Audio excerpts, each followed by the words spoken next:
Assalamualaikum warahmatullahi wabarakatuh.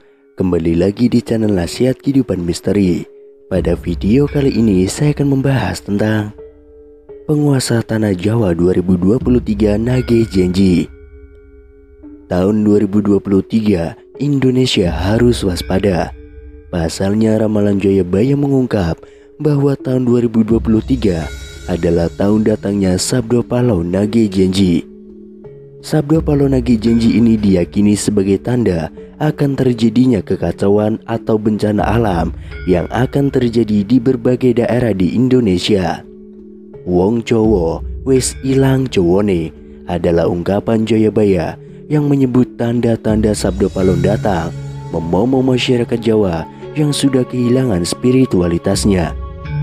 Berdasarkan ramalan jangka, Jayabaya mengungkapkan bahwa masyarakat Jawa menunggu datangnya masa Sabdo Palau nagih janji. Kemudian kekacauan merajalela di mana-mana. Tercatat dalam ramalan Jayabaya dalam serat Sabdo Palau Pupu 4 akan bersumpah kembali muncul sebagai pamomong tanah Jawa setelah 500 tahun runtuhnya kerajaan Majapahit.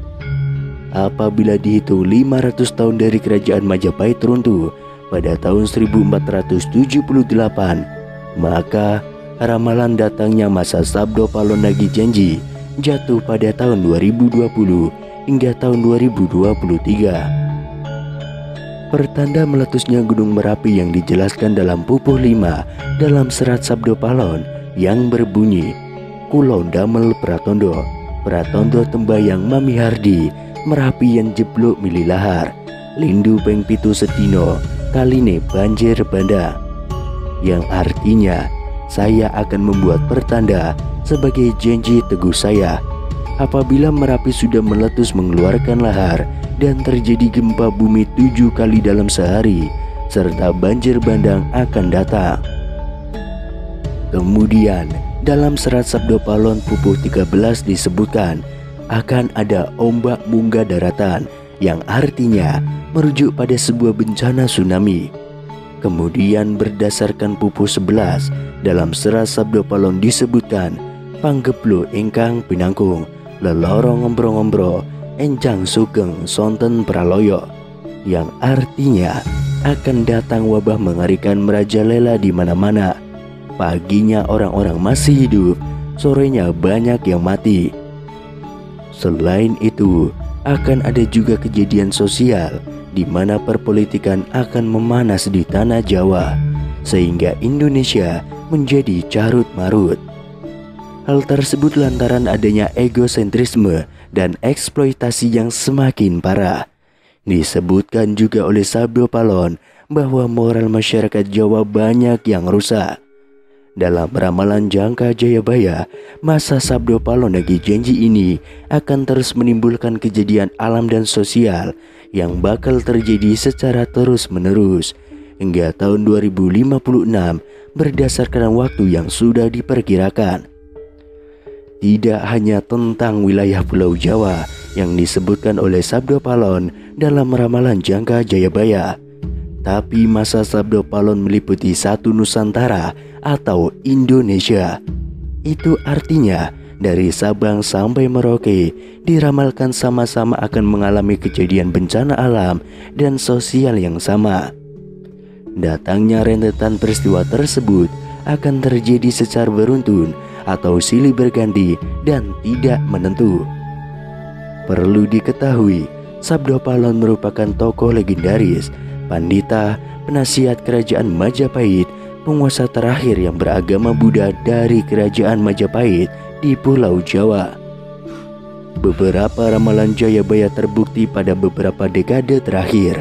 Namun sebagai masyarakat, kita tetap berdoa dan berikhtiar agar Indonesia selalu aman dan damai tanpa ada bencana di tahun 2023. Sabdo Palau nagih janji ini berawal saat Pulau Jawa dikenal angker pada zaman dahulu, hingga Syekh Subakir yang diutus menyebarkan agama Islam harus menghadapi tantangan hingga membuat perjanjian Sabdo Palau dengan roh halus penguasa wilayah, yakni Ki Semar Badranaya.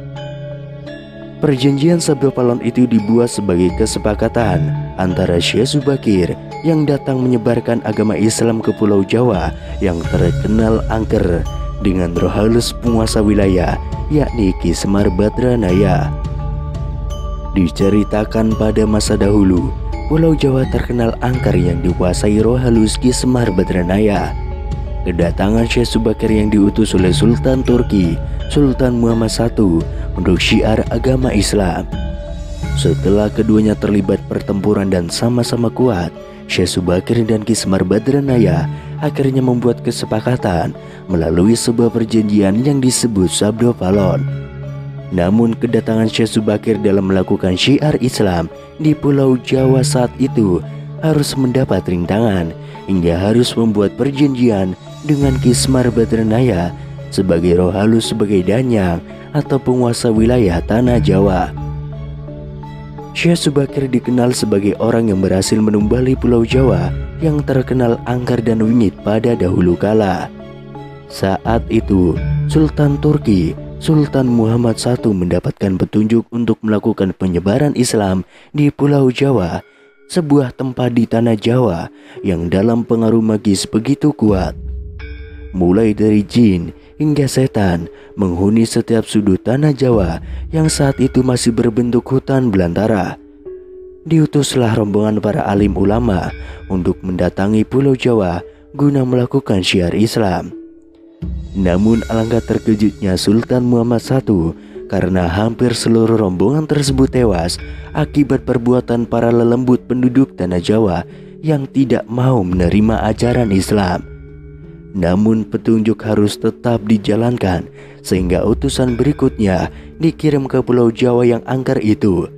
Sosok utusan itu terkenal alim, ahli ruqyah, memiliki kemampuan untuk berinteraksi dengan dunia gaib. Bahkan sosok ini memiliki keahlian dalam membabat tanah yang angker.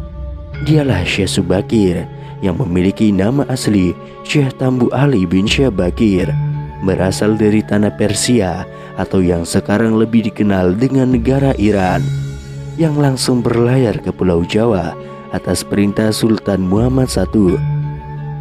Sesampainya di Pulau Jawa, Syekh Subakir langsung menuju ke Gunung Tidar yang diyakini sebagai titik pusat dari tanah Jawa. Di puncak Gunung Tidar ini, Syekh Subakir memasang tumbal berupa batu hitam yang sudah dirajah. Batu tersebut dikenal dengan nama Aji Kalacakra untuk menetralisir daya magis negatif dari bangsa jin. Selama 3 hari 3 malam, batu tersebut mengeluarkan hawa yang sangat panas hingga membuat para lembut terpaksa menyingkir ke Laut Selatan Jawa. Kejadian itu kemudian sampai mengusik ketenangan Ki Semar Badranaya, sang danyang tanah Jawa yang selama ribuan tahun khusyuk bertapa. Pertempuran pun akhirnya tidak terhindarkan antara Syekh Subakir dengan Ki Semar Badranaya selama 40 hari 40 malam. Namun selama pertempuran itu keduanya sama-sama kuat.